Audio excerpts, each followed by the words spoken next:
extra step makes tender sweet. Extra tender, extra sweet. That's why Maple Leaf calls it Wait. Maple Leaf. It's our best. Make it yours.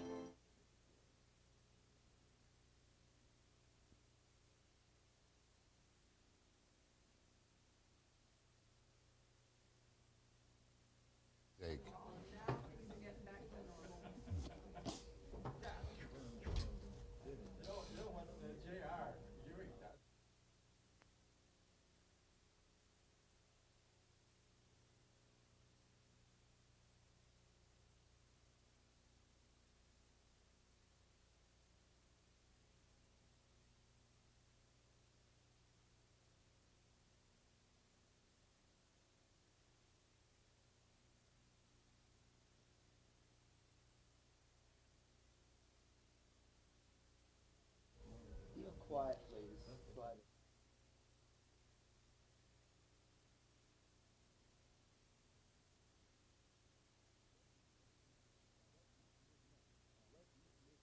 Webster is next on BCTV.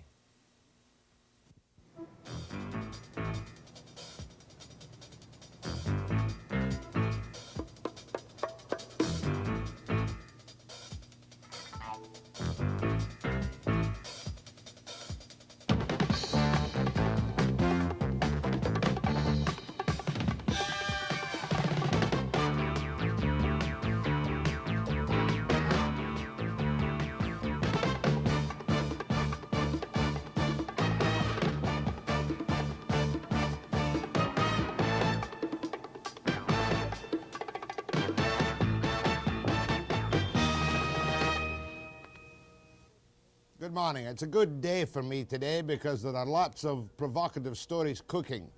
Take, for instance, the long-delayed and long-awaited report of that slow-moving Labour Relations Board of British Columbia, which finally gave birth to its judgment that Whistler is a union Building Trades Council town site only.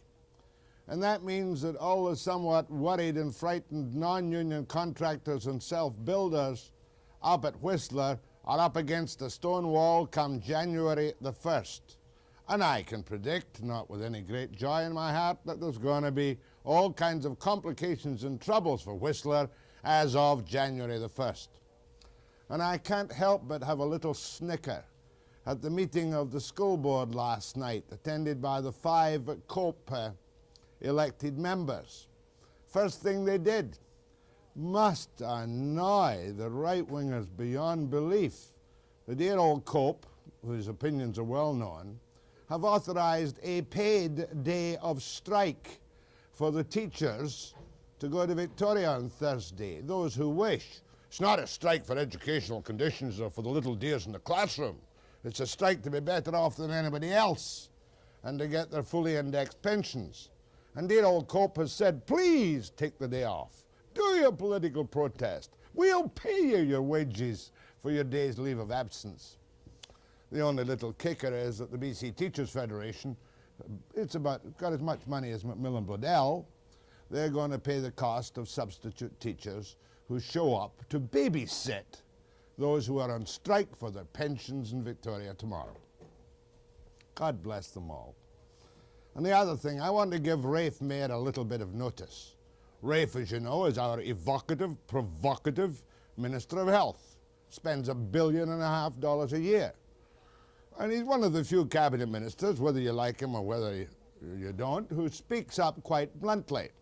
Let me speak up bluntly. He's been Minister of Health long enough now to wipe out the drug section, the so-called compulsory heroin treatment plan, which was put into operation by his predecessor, Bob McClellan. Now, I was one of the people who, in the early days, backed this plan. But of course, the plan was fouled up by poor legal work by the Social Credit government in advance. First of all, the courts rule that the compulsory aspect of the heroin treatment plan is ultra vires, outside the law, is illegal. They had this great scheme all ready to go into effect, and it might have worked. But the moment the compulsory plan was shot down by the Supreme Court of British Columbia, it collapsed. There was no contingency plan available. And what has happened now? We've now got more civil servants than we have got legitimate people getting treatment under this plan, which has cost, at least at the moment, $10 or $12 million. It is a wasteful mess of confusion by bad direction by the government, and not always brilliant work by the commission, I can tell you that. I remember when I interviewed McClellan at the beginning, and even then I had my doubts, and I'm not trying to protect my own back, and I said to him, if this is a flop, will you cancel it? Yes, he said.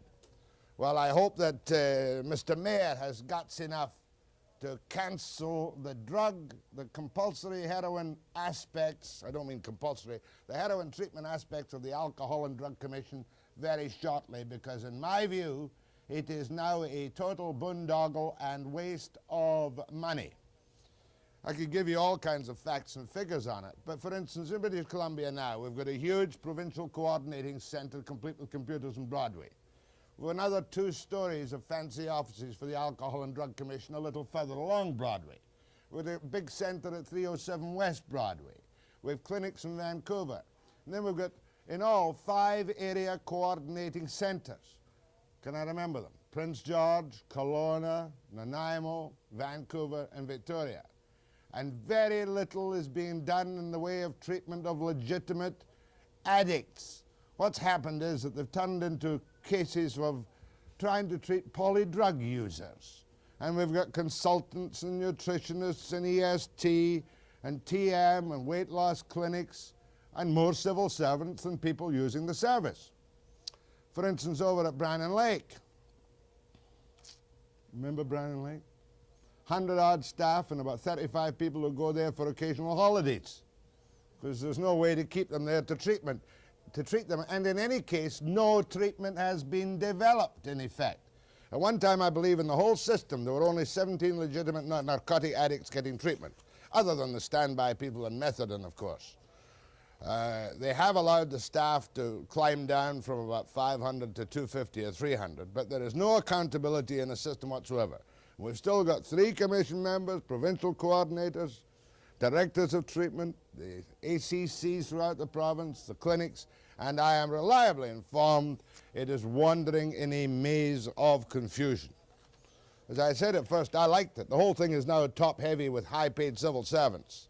Lots of vacancies at the bottom. They've had bad luck in it. It was very bad luck when the courts ruled it ultra-vires to begin with, and it was months later before the Court of Appeal came around and said, oh no, it's not ultra-vires, it's inside the law. By that time, the system had collapsed. I wonder what's happened to the 10,000 drug addicts we had, or the 6,500 we had. Some of them may have been chased out of the province, and if so, all well and good, some other place can have them. But one of the things I'm going to say to Mayor tomorrow is, when are you going to close down this social disaster? What's next? Oh yeah. Whatever became of this man, Bob Strachan, well-known figure then and still in the province of British Columbia. As we return to our nostalgic feature, whatever became of Bob Strachan. One day they'll do one on whatever became of Jack Webster, but I'm not old enough yet. But, oh, I've forgotten something. The horses. Listen, Steve's got a great story this morning about a horse. This is the horse. Its name is Shilo. He belonged to Kelly, Marshall and Martin McEwen. And last October they sold Shilo thinking he was going to a riding stable for handicapped children. Little did they know. Shilo found his way to this woman, Lorna Acker, a bonded agent for this man, Dennis Knapp, a licensed horsemeat dealer, perfectly legitimate. Shilo, however, is now on his way to someone's dinner table, probably in Europe. He's not in that van, but he went in a van like it. Steve will break your heart with this one. But first, whatever became, first what? The horses after the break.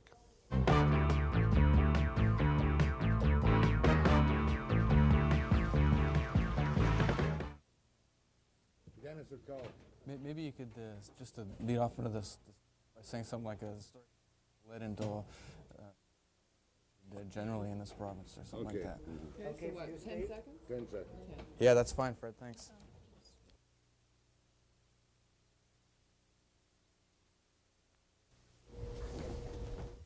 What was I going to say? Transactional analysis. TA. The sad story of Shilo, the family pet horse that became horsemeat, and the horsemeat trade, from Steve Wyatt III.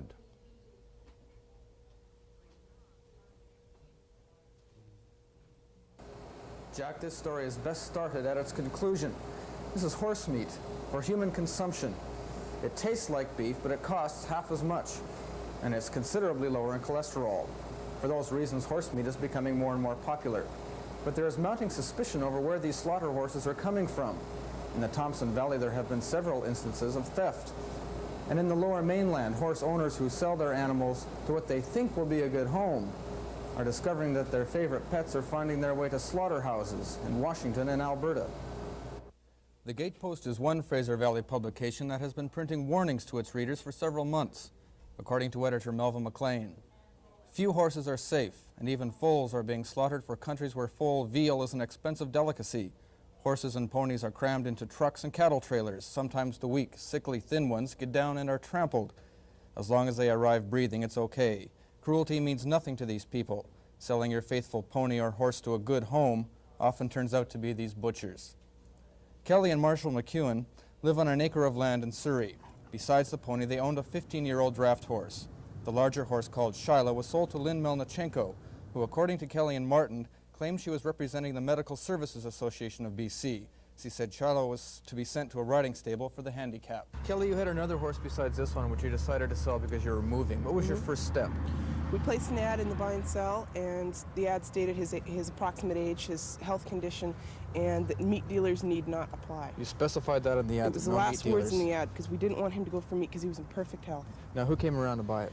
A girl came by, answered the ad, and spoke to Martin, and came by and said that she wanted the horse. For what reason? For the horse to be ridden by crippled children. She said she represented the Medical Services Association of BC, and that the horse was going to be used for crippled children to ride in Abbotsford. You got suspicious when you found out how this person went about buying the horse. Tell me about that. She had Martin sign a receipt saying that she needed her money back from the MSA, left a phone number and address, which were both phony. Where did she say the horse was going to go now? To a farm in Abbotsford. What was the name of the farm? 10 Oaks Farm. And you called this phone number, and what happened? It was an advertising agency in Vancouver. And they'd never heard of this farm? They thought I was crazy. So you weren't able to determine the very existence of this farm? There is no such thing as far as we're concerned. Now, how did you find out that your horse was going to go to a meat market? Because we called quite a few meat dealers and described the people that bought him. We finally tracked down the address of the people that bought him, and the girl that actually bought him happens to live in the same house with a girl who is a licensed meat dealer, who's a bonded meat dealer by the Department of Agriculture. Now, where do you figure your horse has gone now? We figure he's dead. He's gone over to Calgary or Edmonton and to the refining plants, so he's gone. So what is it basically? Somebody bought your horse under false pretenses? Yeah. Right. What can you do about that? Is there any outlet for you? There's no law for the seller.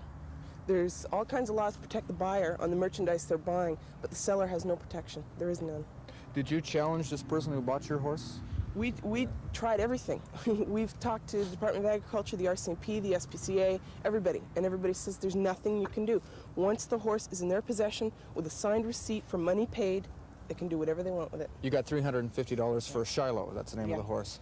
You discovered the location of the horse and you offered to buy him back, did you not? Yes, we did. And what did they tell you? We were told if the horse passed through their hands, that it would cost us more than a lot more than what was paid for. You wanted, because you're moving, you can't handle the horse anymore, so you wanted to go to some nice place so kids could ride it or whatever. Was it? Well, we had him here in our own pasture, but we just can't afford to board him somewhere. So we wanted him to go to a home where he'd get, because he loves people, where he'd get lots of time, people to ride him. I mean, with us living in town, we wouldn't have time.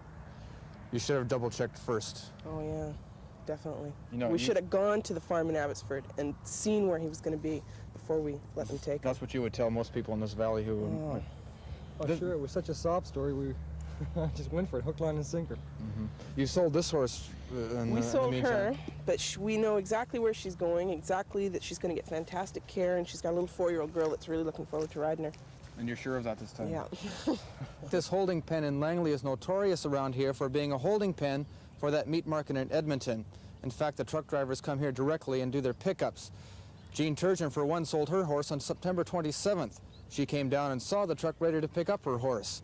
She tried to stop and was successful then, but later on was not successful. Jean, how did you come about finding out your horse was in this pen? A friend phoned and told me it was here. And this fellow knew that it was headed for a meat Yes, market he in did. Edmonton. Yeah, he was a meat dealer himself. Mm-hmm. Under what understanding did you sell your horse? That was to go to a good home. I told the girl too that it wasn't for meat, because I had a friend out there too that said that she was a meat dealer, and I asked her, and she said no, she didn't know it. And so she said it was going to Enderby, that she had friends up there, and it was going, you know, to a farm, and they come up and they have kids and they wanted a horse to ride, and that's what it was for. And is this the same organization that bought Kelly's horse? Yes, it is. Now, you came down here and you found your horse in this pen after knowing that it was going to go to a meat market. What did you do then? Well, I came back and I took her out. And I rode her and I got caught riding down the road with her. You tried to steal the horse back? Yep. And I could buy her back for amount of dollars more. How much more? $288. $288 more than you sold it for. Right. You buy it back from these meat dealers. Right. You got caught, didn't you? Yeah. So now your horse is gone. She is. Is there any way, anything for you to do to stop this? Has anybody from the Department of Agriculture No, told they you won't. anything? They can't help. There's nothing to be done. Because what these people are doing isn't illegal, it's just questionable. That's right. Just how questionable those tactics can be is best expressed by Martin McEwen. He and Kelly Marshall were easily convinced that their horse, Shilo, was going to a good home. Martin, how were you and Kelly finally sold on the credibility of these people? I was sold on the sob story, quote unquote, in that they came out here and I was told that you just wouldn't believe it. The look on a child's face when they think their life is over because they're suddenly crippled and now they're allowed to horseback ride again. It was just hook, line, and sinker. I was really taken. You couldn't resist it? No, I couldn't. You wouldn't believe the look on their face. That was it exactly. And these people think their life is over because it was apparently for the crippled kids who have been in car accidents, teenagers, in other words, who are suddenly paralyzed. And this is what I was told. She just kept talking about it and how good it was and how she'd been fighting for a year and a half to get it. And you were convinced? Oh, definitely, yeah. These horses are former champions. They belong to the Pacific Riding Association for the Disabled. It is the only riding association funded by the Ministry of Health. The Private Medical Services Association of BC told me it does not operate an organization like this. They don't know Lynn Melnichenko, and they are not planning a riding program. Riding Association Manager Honey McGann. We're not in the market for any horses at all. So most of the horses you use are, I guess, loaned to you or We either borrow them or they're donated. We already own enough at this point. We have 3 ponies and 3 horses, and that's all we need at this particular moment. In case someone is, looking for a horse or selling a horse and somebody uses your name again, how can they tell it's you and your organization? Well, when we pay for a horse, which we'd rather not, it's better if it's donated, we pay with a check that gives our organization name. And if the horse is donated, we give her a numbered receipt, which also has our name on it. And I suppose you have to test the horse, make sure it's adequate for And we always bring over a handicapped person to test the horse. And we have to try it on the road, and we have to try it with a wheelchair and with all kinds of paraphernalia around. As for Shilo, Martin McEwen says none of that was done when he sold his horse.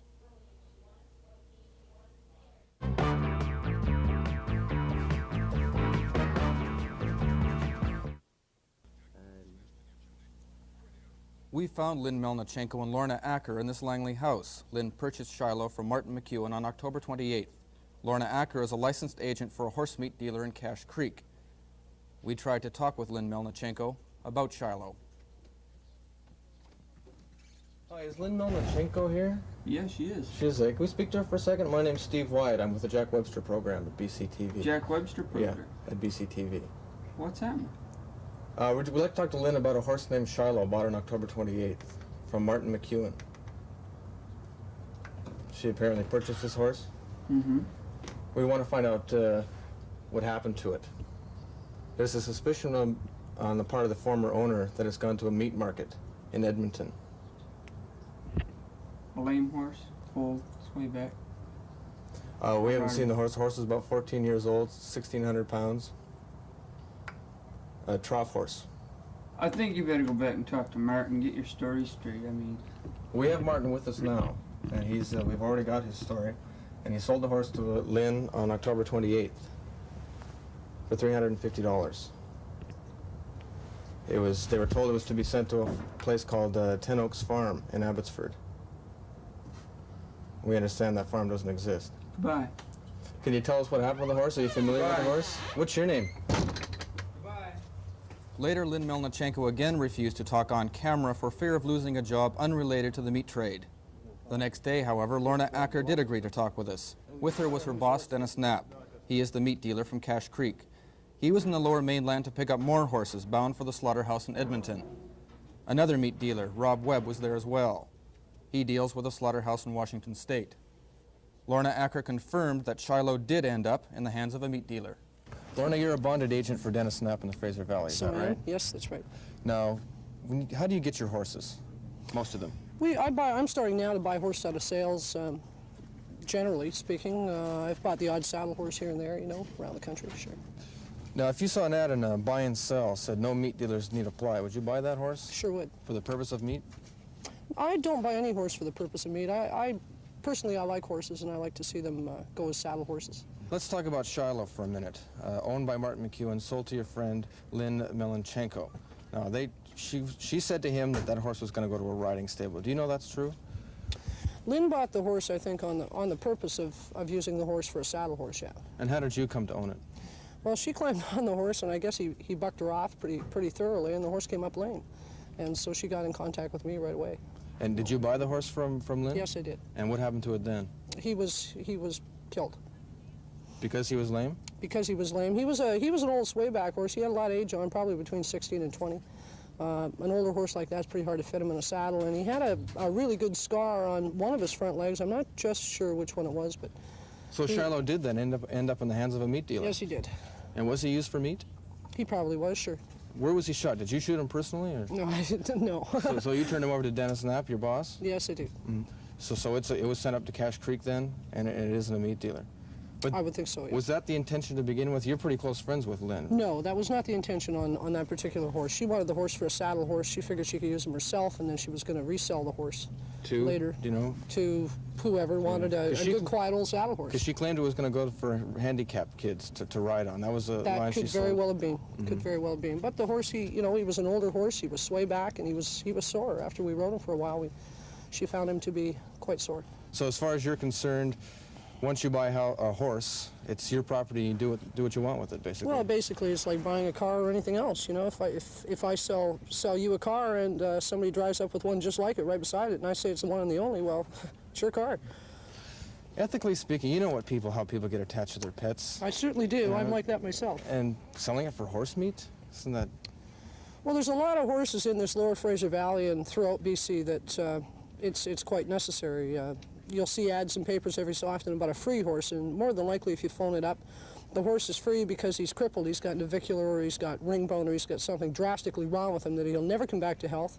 And generally the owners can't put the horse down themselves, so they want to pass the problem on to somebody else rather than... You haven't got a deal with Lynn going where she gets horses for you? No, that's illegal. No arrangement where she gets the horses and you get them for horse meat? No, that's quite illegal. We went to George Veslemus to find out more about the condition of Shilo. George has been raising Arabians for 8 years. He owned Shilo from November 1979 to July 1980, when he sold the horse to Kelly Marshall and Martin McEwen. George remained as farrier to Shilo up until the last 6 weeks before the horse was sold to Lynn Melnichenko. George, you tended to Shilo for quite some time. What can you tell me about him? That's right. Well, I looked after Shilo for about 6 or 7 months. He was in really good health for a horse, 15-year-old horse. His feet and everything were in no way perfect shape, but they weren't in any problem that he had to be destroyed. He was running around here with quite a few yearlings and 2-year-olds, and he was keeping up with them. He was fine. He was no problem whatsoever. Now, I've been told by the most recent owners that they were forced to put him down because he was crippled. Can you see any possibility of that? No way.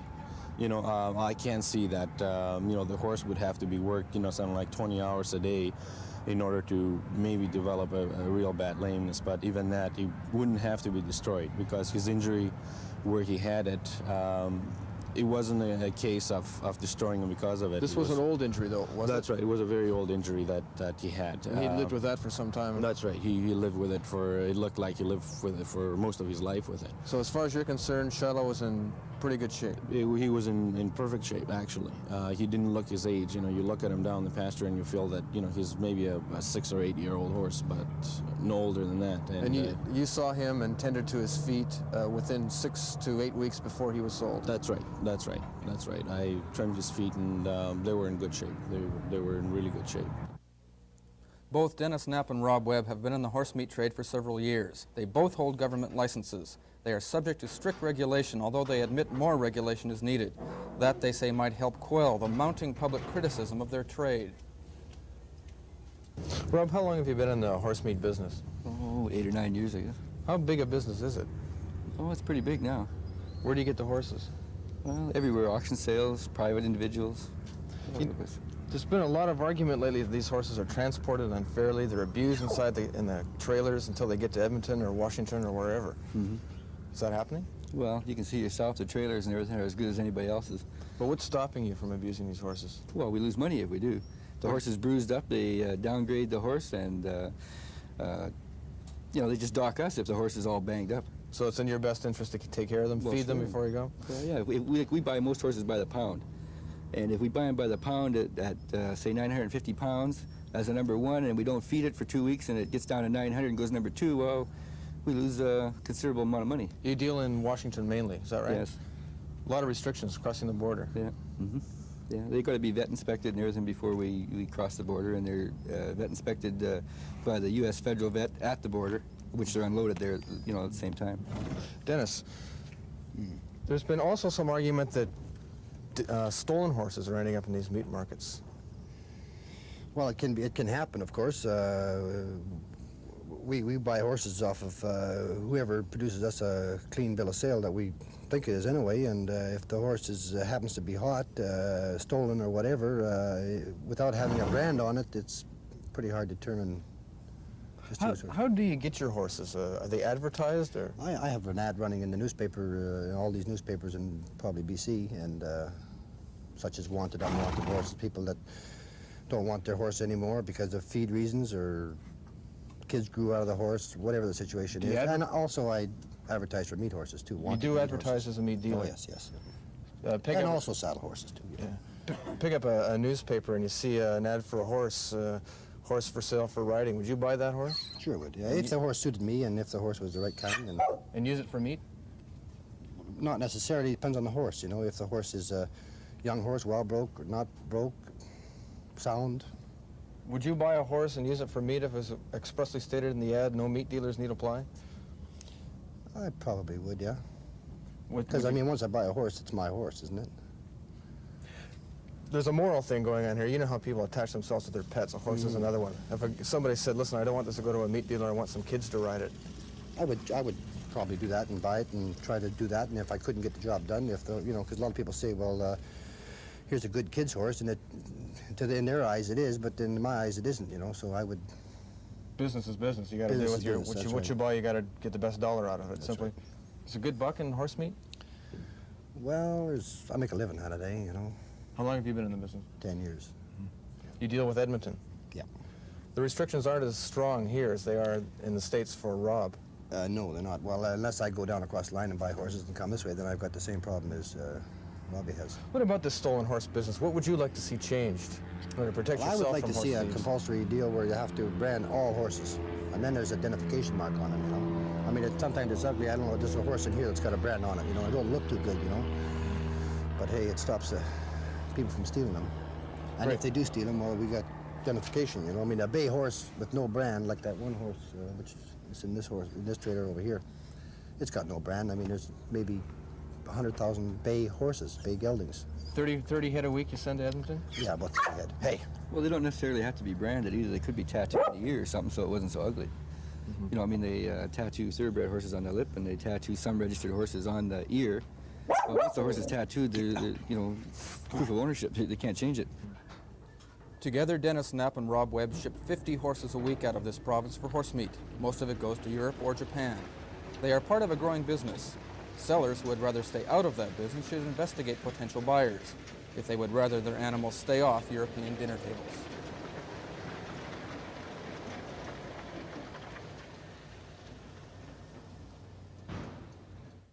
Steve is with me in the studio now. That was a good report. And Shilo, there isn't any doubt that Shilo went from the people, Kelly's and the Martins, was it? That's right. And it went from there to Lynn, and from Lynn to the other woman, and from there to Dennis Knapp, And off it went. To Edmonton, probably. To Edmonton for horse meat. Well, there's nothing wrong with horse meat. Have you ever eaten it? No, I haven't, but I'm assured it tastes like beef. Tastes kind of like dry beef. There's not much fat in horse meat. Right. We used to get it in the army in a thing called M&V, meat and vegetables, McConaughey's meat and vegetables. What was this bit about Ten Oaks Farm? Was that the place where Shilo was supposed to go to become a nice old pet for crippled children? That's right. That's what Kelly and Martin were told, and I tried to find out where Ten Oaks Farm was, as well as Kelly and Martin. I did find a fellow in Abbotsford in the location that was told to Kelly and Martin, and he told me he owned a farm called Ten Oaks, but it has since been turned over for a subdivision. What did MSA tell you? When you say MSA, you mean the Medical Services Association of the BC government? No, that's different. The Ministry of Health is one, and the Medical Services branch. Another one is a private organization. It's called the Medical Services Association. I contacted both, and neither one of them had heard of Lynn Melnichenko for one. Medical Services branch does operate that one in Langley. And that's what the woman said, we don't like to buy them, we prefer to have them on donation. And as she pointed out, when you're buying a horse for crippled children or adults, some extensive testing has to go on to make sure it's in good shape. Suitable. Right. But the story we got was that dear old Shilo had bucked the woman who first bought it through the ad and said it was for crippled children, and apparently they said it had some kind of damage to the leg, so chop chop in the truck, off to Edmonton. Horse meat. The first buyer was thrown by the horse, apparently. Yeah, we've got to make it quite clear that the horse meat trade is perfectly legal and perfectly proper. Perfectly legitimate. And everything here that was done was perfectly legal and perfectly proper, except for the poor people who sold the horse who thought the horse was going to be ridden by crippled children. You must place the onus on them as well, Jack, because they didn't bother to check it out. They said they were sold on the story, but first you must check it out if you don't. I mean, if you can't afford to keep the horse, you've got to make damn sure it's going to go to somebody who can afford to pay for it and keep it. That's right. And so that ends its days in beautiful waist-high pasture. Right. Is that right? That's right. The warning to you, dear listeners, in the Fraser Valley especially, throughout the country. When old Shilo or your equivalent is going out to pasture, check out who you sell it to. It'll go out to pasture on somebody's plate in Belgium or in Japan, right? My thanks to Steve. Thank you, Jack. Next, I'm not ashamed to say it, my old friend Bob Strachan.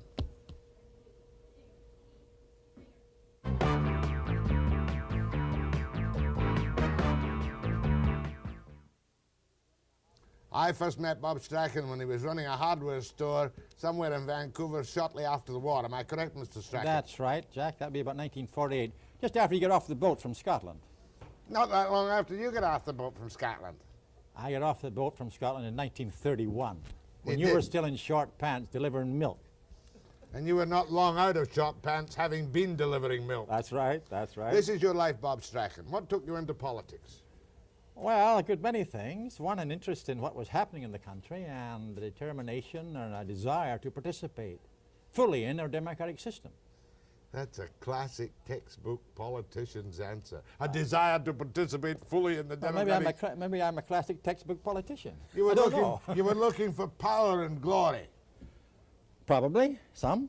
What year were you elected?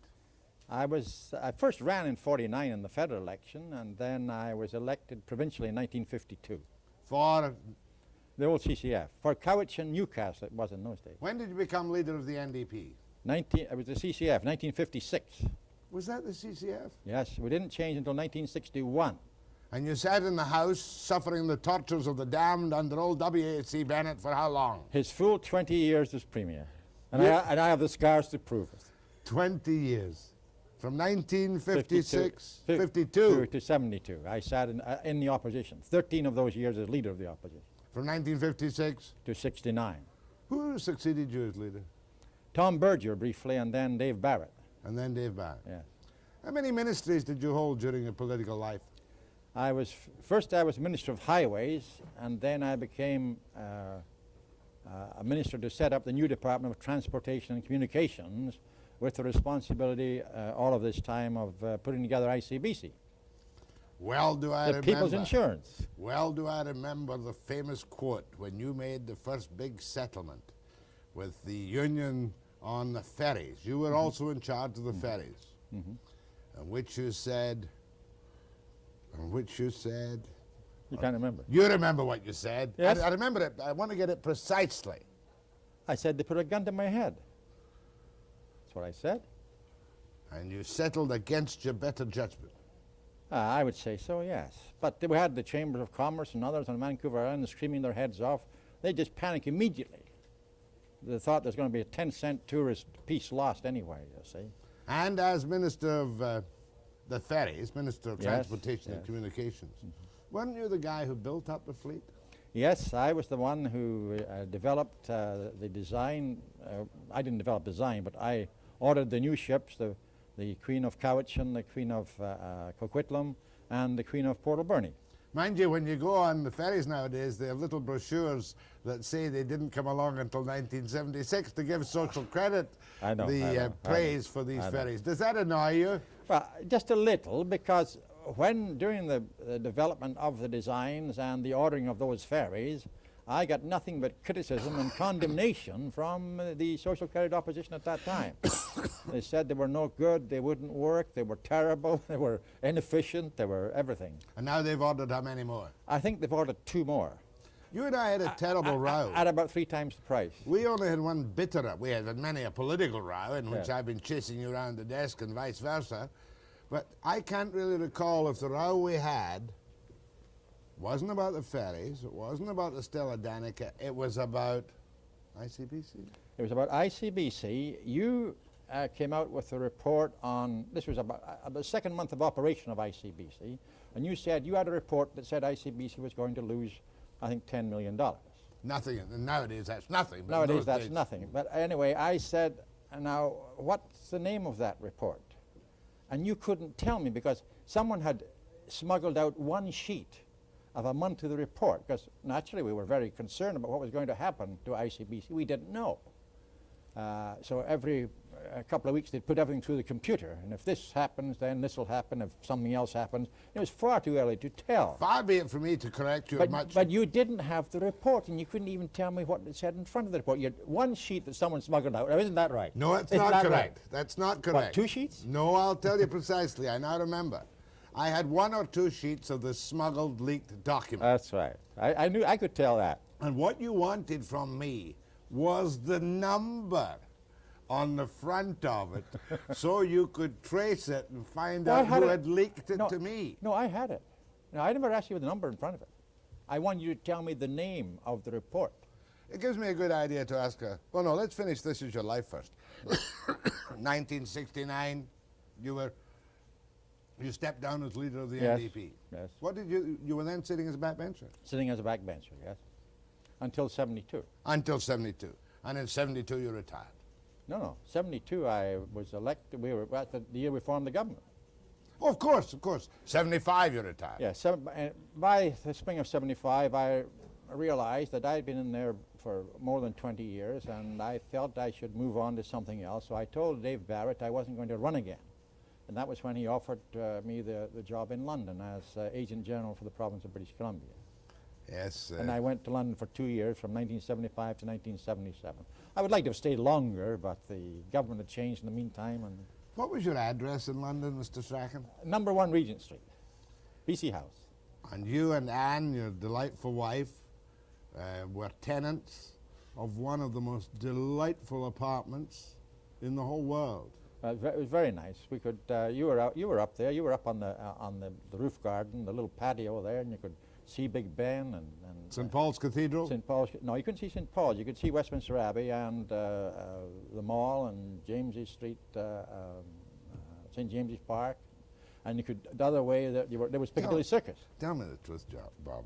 Is that Agent General job just a kind of straight social job? No work, own chauffeured limousine with a wee flag on it? No, BC has had an Agent General in London since 1872, the year after we became a province of Canada. We're the only province that has had one continuously. During the Depression, every other province in Canada closed theirs down because they couldn't afford to keep it. But BC House, generally speaking, pays its own way because Sir Richard McBride, when he was the Premier of the province, had the good sense to get hold of that piece of choice property and build that building. BC owns the building. We rent out 5.5 floors of office space, which has more than paid the operation itself. As a matter of fact, when I left, we had £110,000 out at about 10% interest on the short-term deposits. So it's done very well for and by the people. And it's a multifaceted job. True, you attend a lot of receptions and you go to lunch with the major banking companies and trust companies and investment companies. Did the mixing with the most powerful establishment in the world in any way dilute your socialist principles? Not a bit. More with Strachan about his politics after the break.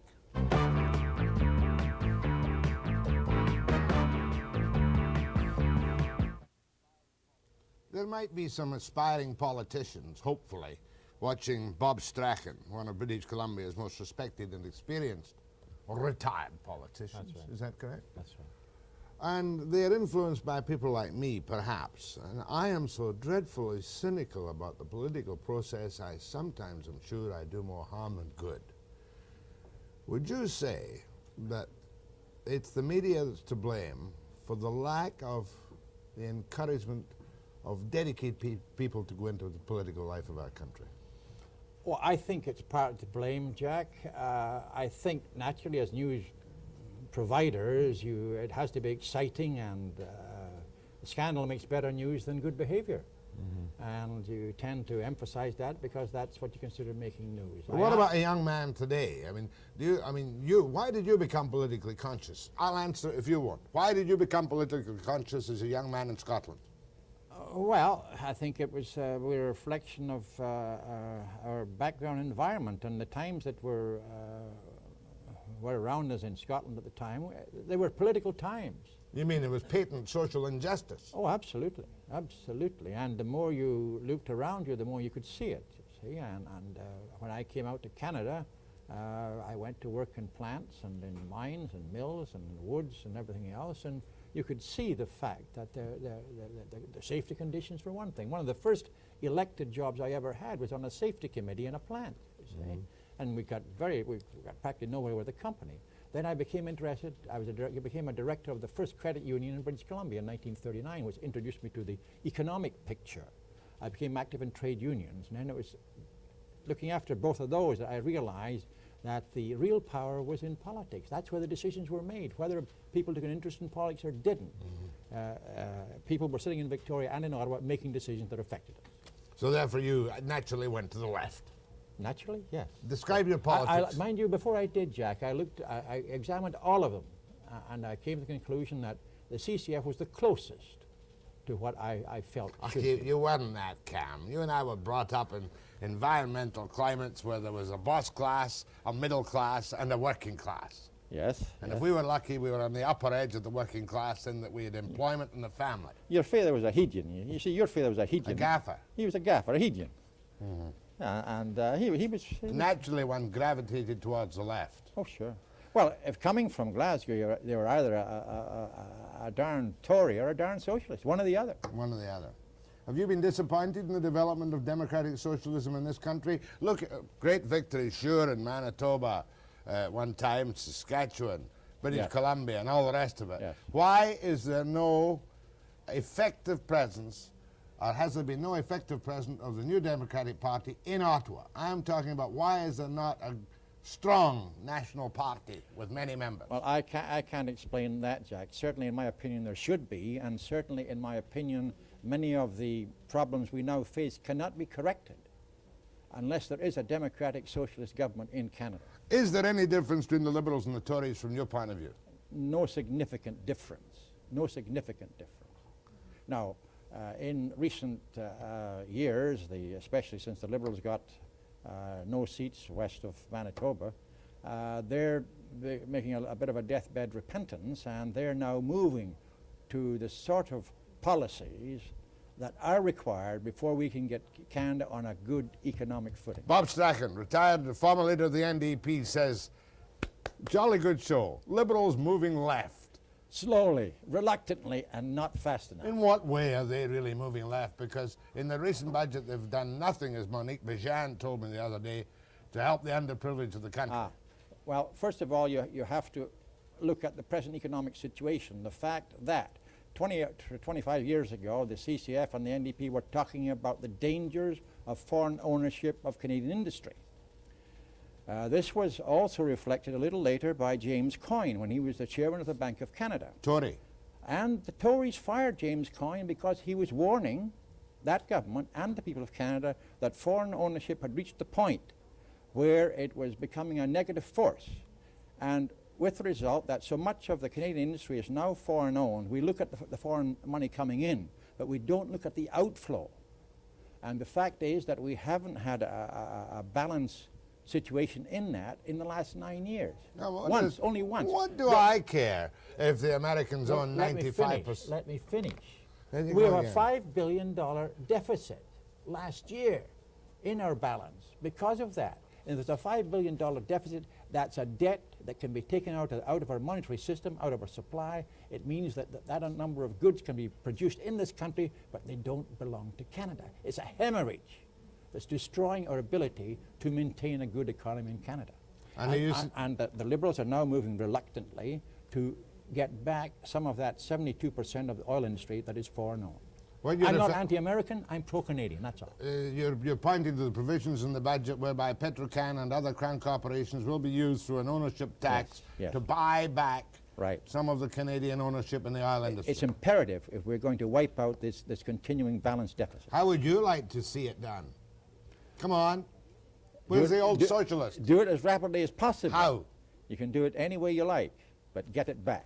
Answer the question, Mr. Strachan. You elect an NDP government and they'll tell you how it can be done. What would Bob Strachan do if Bob Strachan had the reins of powers and he sees this hemorrhage which is weakening our currency and preventing Canadian ownership and production? What would you do? Well, the first thing you do is wipe out the kind of freeloading that the oil industry has done in Canada. See, they talk about private enterprise, risk capital. That's not their capital they're risking. That's tax dollars, because it's all written off. And they're complaining bitterly about these new tax systems. Here's the Sunday Times from London, where they have a Tory government. You have to go where the money is. And they want to sell oil that cost them $2 a barrel to produce for $40 here in Canada. That's nice money if you can get it. What have the Brits done? Well, this is the Sunday Times of London, 30th of November. That's just last Sunday. I picked it up yesterday. It gets here on Tuesday. There's the headline, "The Milk's Cow. Howe couldn't resist." This is Sir Geoffrey Howe, the Chancellor of the Exchequer. I'll read 2 paragraphs. In a handful of minutes last Monday, Sir Geoffrey Howe replaced Tony Benn, remember that ardent socialist, as the oil industry's #1 villain. The Chancellor made the 7th change in oil taxation in 18 months. How long have the Tories been in? 18 months. 18 months. And in the process tore up a whole book of election promises. In order to balance his own books, he took a cool billion, that's pounds, from oil company coffers without even a thank you. The Tories, in other words, have welched on their election promises to the oil company and taxed them for an extra £1 billion. £1 billion. About 2 million. All right, Mr. Strachan. 2 billion, yeah. Would you please answer my question? What? You're a doctrinaire democratic socialist, That's right? You're a doctrinaire free enterprise. I'm not a doctrinaire free enterprise, and I'm again everybody, right? What would you do instantly, theoretically, to stop this hemorrhaging in Canada? You won't answer the question. I'm not an expert in the field. Yes, you are. I'm not an expert in the field.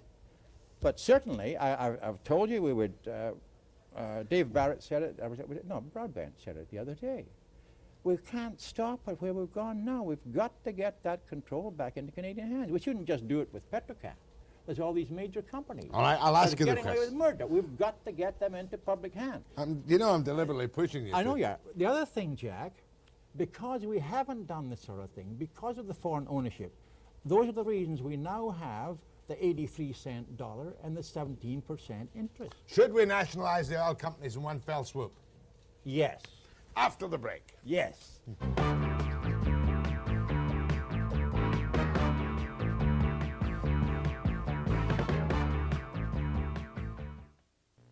From Prince Machiavelli.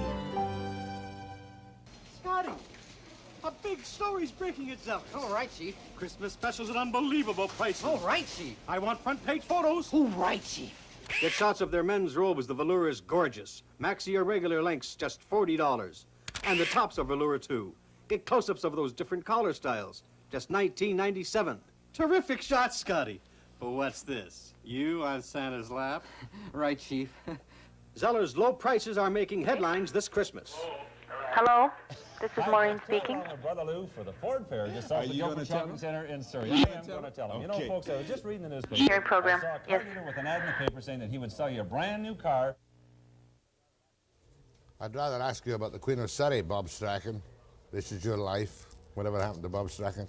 Whatever has happened, you're now retired. Yes, I'm now retired. I live in the home I built in Vancouver Island many, many years ago, and I have a big garden. I cut wood for the Fisher stove in the basement, and I go fishing. I go swimming twice a week. I'm getting time to read the 10,000 books I didn't have time to read. I hope it's a properly tested Class A chimney, or better still, a brick chimney on Well, your it's a fishing brick stove. chimney and a concrete floor, and it's out in the open, so no problem. Well, I know you can chop wood. You've done it for me on occasion. That's right, that's right. You invited me to a rest on Salt Spring Island, and you had me within an hour. You had me out cutting wood with a power saw in a jungle. I even had to loan you work clothes. That's Came right. over dressed up in your city slicker suit. You had invited me over for a rest. Well, And it then was you a gave me a rest. pair of pants that were twice too big for me, and a shirt I wrapped around myself twice. Well, now that we've disposed of the nationalization of the oil industry, I want to ask another question. Yes. Can you give me from this distance now an opinion on old WAC? Bennett. Well, he was many-faceted. That's a cop-out, many-faceted. No, just a minute. You'd never say I'm that. going to enunciate some of the facets. God, I remember when you used to speak English. Go on. I remember when you understood English. No, I don't remember when you understood English. Let me Right, put it that okay. way. Many-faceted. Yes, he was a very capable politician. He was a tough, ruthless politician. He had a streak of humanity in him.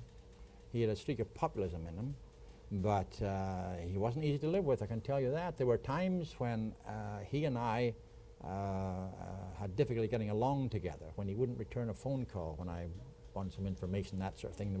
There was a couple of years when I wasn't anywhere near his office. But we agreed on one thing, which I regret doesn't seem to be the case today. We agreed that your political hatreds should not be deeply developed, and you should not carry them with you outside of the political field. Because if you do, these hatreds will get into your whole system. It will poison your system, it will warp your judgment, and it will destroy you. And as I listen to the sort of talk that's going on about, and we never went over a certain line. When I listen to the talk that's going back and forth, especially in Western Canada today, it's obvious that it's not a thoughtful assessment of the situation. It is the hatred for Trudeau that's poisoning their system and warping their judgment. And that's why we're getting this sort of invective that's not good for Canada. Now, we've had premiers before now who even talked secession. Patilla did that in 1934. I didn't know that. Oh, yes, yes. Patilla threatened to secede from British Columbia. From Canada? From Canada, unless the federal government did something that was, at that time, contrary to the BNA Act, because social welfare and care of the unemployed was 100% provincial responsibility. Patilla said, we need help. And finally, he did get help, but he threatened to secede in 1934. Unless the Fed stepped in. Unless the Fed stepped in. Welfare, UIC? Ever since then, of course, the Feds have come in on hospital care, which is 100% provincial responsibility. Medicare, again, 100% provincial responsibility. Post-secondary education. 100% provincial responsibility. That's right. The building of roads and highways, 100% provincial responsibility. Trans-Canada Highway, you know, they paid 50 to 100% of Trans-Canada Highway in BC.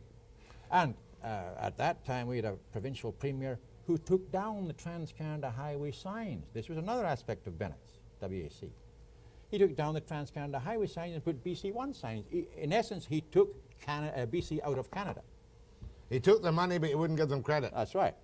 And the first thing I did when I became Minister of Highways, I went out personally to the city limits of Victoria and took down the BC1 sign and took BC back into Canada by putting up the Trans-Canada sign. I'd forgotten that, but Yeah, I remember you it now. bet your life. So you're a Federalist all the way? I'm a Federalist all the way. Yeah, even if it's a Tory government, you're a Federalist? Yes, yes. You know, and this talk now about, after the last federal election, all this talk that I heard on the hotlines and the columns, BC has no representation in Ottawa, terrible, terrible. Look, the people of Alberta decided they wanted all Tory MPs. They're representing the people of Alberta. That's what the people of Alberta wanted. It's an insult to those Tory MPs to say that Alberta has no representation. The people of BC elected 28 MPs. It's an insult to the people who elected them and those MPs to say we have no representation in Ottawa. Now, it is true that the province of Ontario and the province of Quebec have many more MPs than we have in the whole West. But they have the population. If we want the same number of votes as they have in the House of Commons in Ontario and Quebec, we've got to have that 9 million people they have in Ontario. I don't want 9 million people in British Columbia. You know where it'd all be? Vancouver. You'd have solid houses from Vancouver to Hope, from Vancouver to Pemberton, and from Vancouver to Seattle.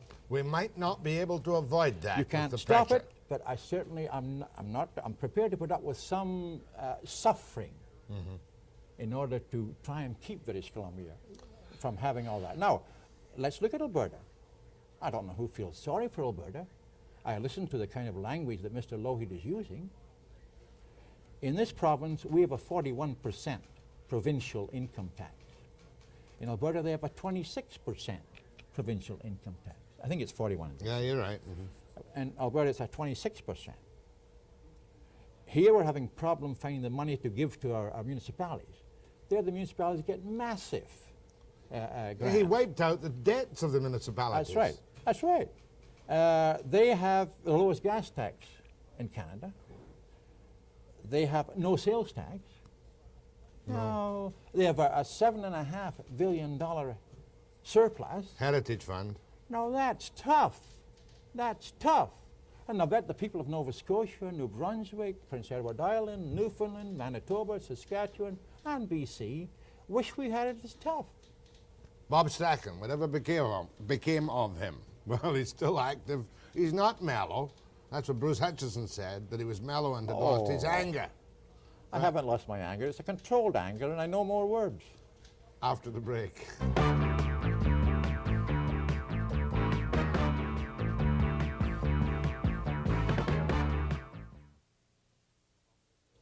Bob Strachan, former Agent General in London, former leader of the New Democratic Party in British Columbia, etc., etc., etc., etc. Former carpenter, right? That's right. That's right. Just like somebody else. Look, do you hate Trudeau? No, no. I disagree with him. I never voted Liberal in my life, and I don't expect to. I disagree with him very often. But, you know, I respect his intellect, and I think he... I don't disagree with his determination to bring the Constitution back home. Unilaterally? Unilaterally. On his deadline?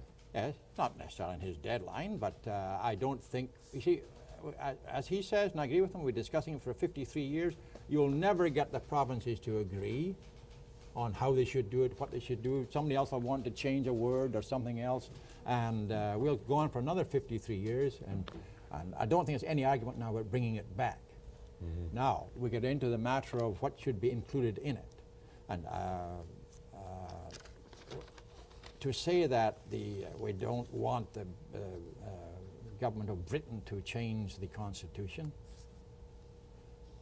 unless they do, we'll go another 50 years without some of the things in there that I think should be in there. You made a good point this morning, though. One, the BNA Act has been amended many times, largely, I should imagine, at the behest of the poverty-stricken provinces in the 30s and in the 40s. And in the 50s. We didn't get Medicare until 1962.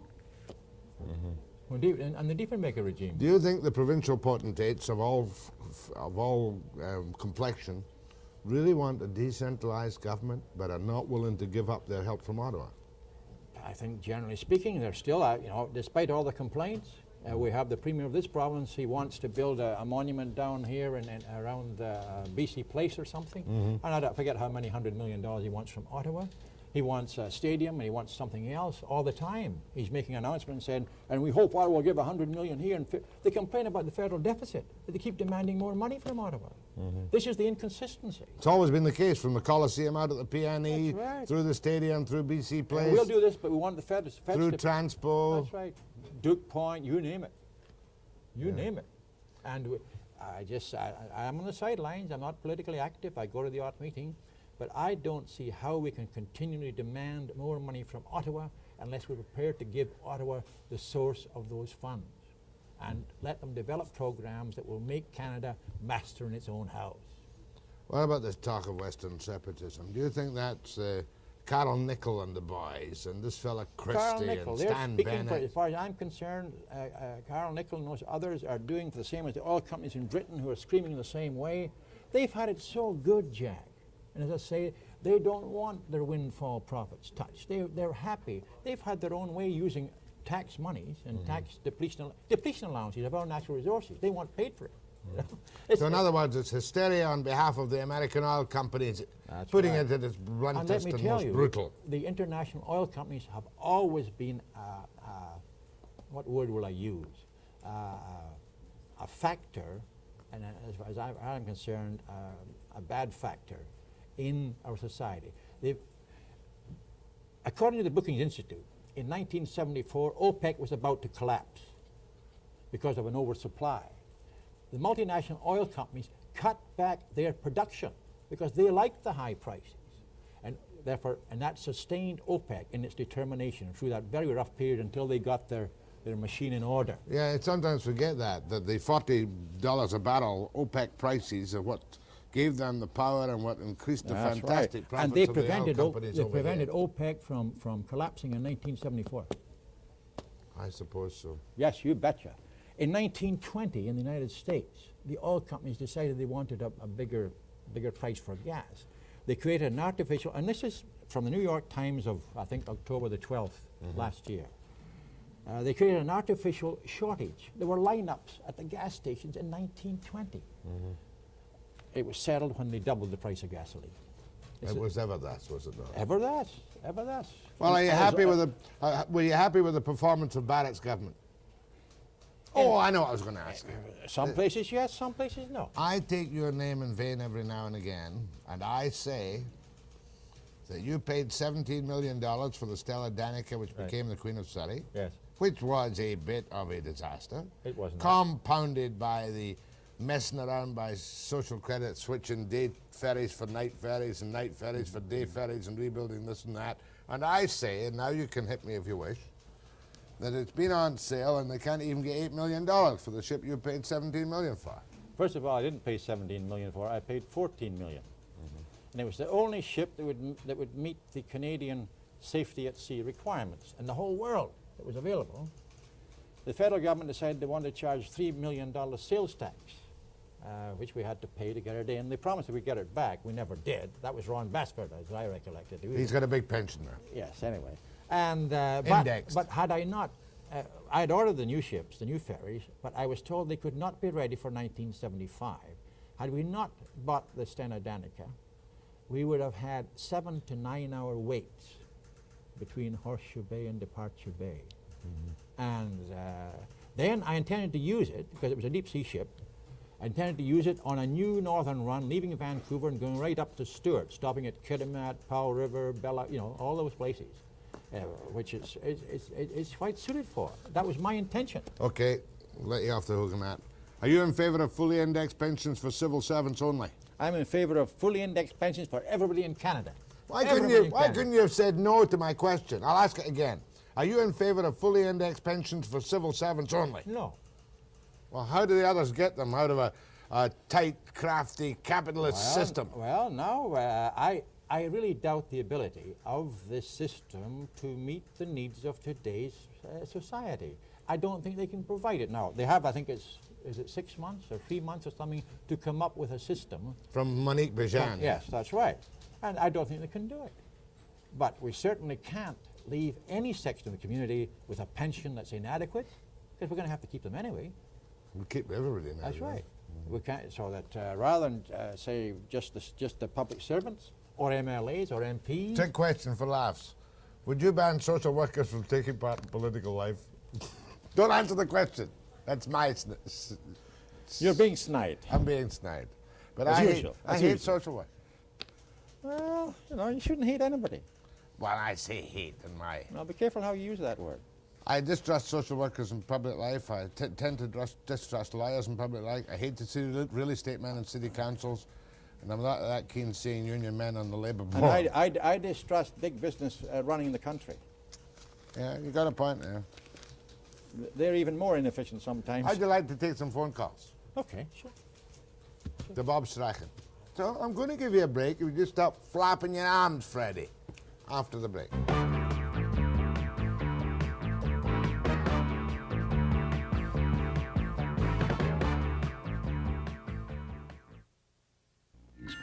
During 2 years of normal household use. Corel Living Wear and Corel Expressions by Corning. Now, how's that for a happy ending? Magnifique. This beautiful cookbook has over 600 recipes. Bob Strachan had an operation, was it last year? A year ago last April, yes. Fully recovered? Fully recovered, got my strength back. How old are you now? Let me guess. You're not 75? No. 74? No. 69? No. 66? No. 67? Right. The day before yesterday. Go ahead from Paul. Oh, many happy returns. Go ahead to, what's your name again? Bob Strachan. Strawn, we call it on the West End. Strychnine, everybody's poison. Bob Strychnine. Go ahead, please. Hello? That's you, sir. Powell River. Please speak up. I am very surprised. In the first place, I appreciate the fact that you are so kind to a fellow Scot. Secondly, ask Bob Strachan if he remembers running a hardware store about 25 or 30 years ago on Commercial in Vancouver.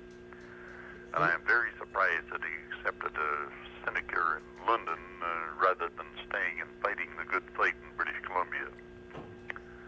Bob?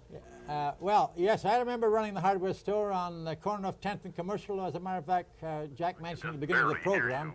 It's too bad, but... just hold on a second and you'll hear. You remember running the hardware store at Commercial, and where was it? 10th and Commercial. Did you own it or run it? I own it. I bought it. You were a capitalist at one time. Yes.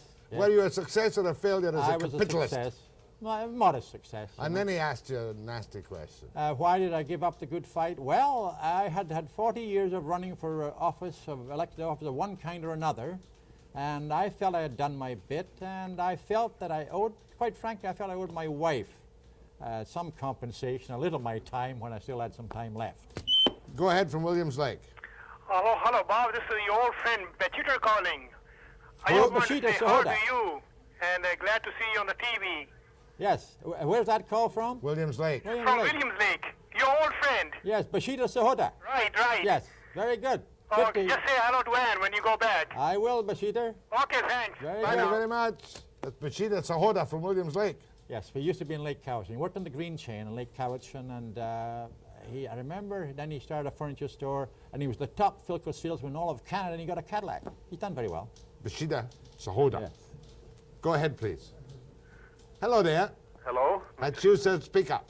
Mr. Strachan? Yes? I just want to say, I'm not a socialist, but I must appreciate very much the things you said this morning, and I think it's a pity that someone isn't saying some of these things to all these rabble-rousers just talking about separatism and so on. Well, I have been at 2 or 3 meetings this last month or so, and I have made similar statements in a strong or stronger language. Thank you, sir. Go ahead, please. Bob, I happen to know that you know that the federal government didn't give the money for the highways. They loaned it to us at a pretty hefty rate of interest. They did not give us the money for the Trans-Canada Highway. That is not true, my dear. And you can read the statute. There was a Trans-Canada Act passed, an agreement by the federal and provincial governments under which the federal government paid. But they did not produce on it. They loaned the money. My dear, they gave the money. Thank you. There was also other monies available on advances from Canada Pension Plan premiums. Is that not correct? Well, on a loan basis. Oh yes, the Canada Pension. All of the Canada Pension funds are loaned to all of the provinces on the basis of their population. Hold your breath, Bob. Time for a few short, sharp calls to Bob Strachan after the break.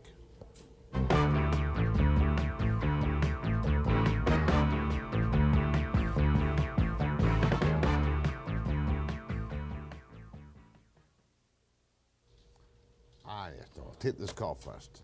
You'd have made a good talk show host, Bob. The only trouble was that you're far too far to the left. You're not a moderate man of the middle, such as I have proven to be through all these arduous years. Jack, you've gone so far right. It's disgusting. You used to be a pretty reasonable person with some knowledge and capability in the political field and some understanding, but you've lost all touch with reality, Jack, since you got up in that big, high price bracket that you were in. You talk about index pensions.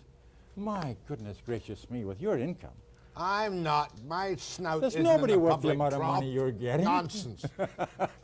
Go ahead, please. Go ahead, please. Good morning, Bob. Good morning. It's nice to see you again, if it's only on the tube. Yes. The last time I was talking to you was the day they commissioned the Queen of Surrey over there in the Fraser. Oh, yes. I envy you the fishing you get on the island. We old-timers would have to rob a bank now to be able to pay the fare they're charging.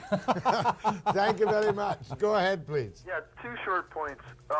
On Western separation, he said that it was just on the big oil companies. I'd like to disagree with you on that, that it's a lot of young Canadians are starting to turn that way, and that it's, you know, it's not just the big money that's involved, that it's just the people that are just getting fed up with the rest of the bureaucracy that's going on. And on foreign ownership, it's just as much as happening in the States. The Canadian companies are going down there, and the Canadian, like I know the developing companies, and they're complaining to the government. And I tell you, wouldn't you agree, Mr. Strachan, that it would equal out? No, it doesn't. Wouldn't. That's all you have time to say. Go ahead, please. Hello? Yes? Mr. Bob Strachan? Yes. Welcome to Webster's program, and I'm with the caller that agreed with you setting the people straight, and I hope they listen to you. Thank you, ma'am. Go ahead, please. Good morning, Bob. Good morning. The first question, who am I? I don't know. I know who it is. See, I'm younger, I'm brighter. Who is he? Say, count up. Say something in your English accent. Come on, Bob. I've been sitting here listening to you two foreigners. It's John Wood. Oh, John. Oh, my goodness, John. Yes, how are you? I thought you knew, what you two guys need there this morning is an interpreter. Oh, come off, John. You used to be in Edinburgh, didn't you? Right, yes, I lived in Edinburgh. John Wood, of course, was the executive assistant to the Premier of the province when it was an NDP government. Before that, he was one of your researchers. He was my executive assistant. Your executive assistant, too. He first came to work for me in 1958, I think it was, and was right through until he retired last year. John, have you got an index? Good to hear from you, John. John, have you got an index pension? Yes, he has. I was going to ask Bob a question. Bob, what does it feel like sitting beside a guy... I'm going to cut him off. I'm cutting him off. Enough of that nonsense. One more call before I go to... From Prince George. Go ahead, please. Mr. Strachan? Yes.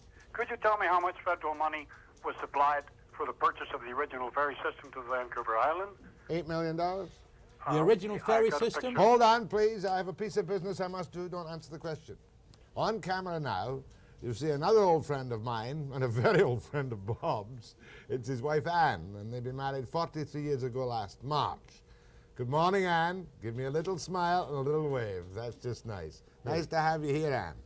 Yeah. Now, back to the guy from Prince George. Yes, my recollection is that we got no money at all from the federal government on the original setting up of the ferry system. Thank you very much indeed. Last call. Go ahead, please. Hi. Hi. Hello. Was that you, Jack? Hi. Yeah. See, I received a Scottish £5 note yesterday from Oh, dear. Well, send it to me and I'll spend it the next time I'm in Britain.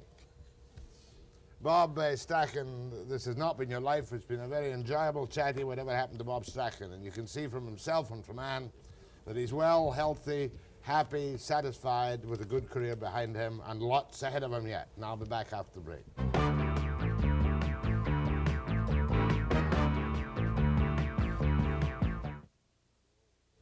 Nice to have somebody older than me on the program, isn't it? What have you got for tomorrow? Rafe Mayer and Jean Piggott. What? Oh, the old lady that used to turn on the patronage spout for the Tories. That's right. She's bright. Very bright. She's not in the Parliament anymore. And Rafe Mayer, a dozen things to talk to Rafe Mayer about tomorrow morning. What else? Should give you a... Oh, Premier Davis of Ontario is going to be here on Friday, though. Friday morning. That's going to be good, though. 9 a.m. precisely.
Steve, can I have a fag?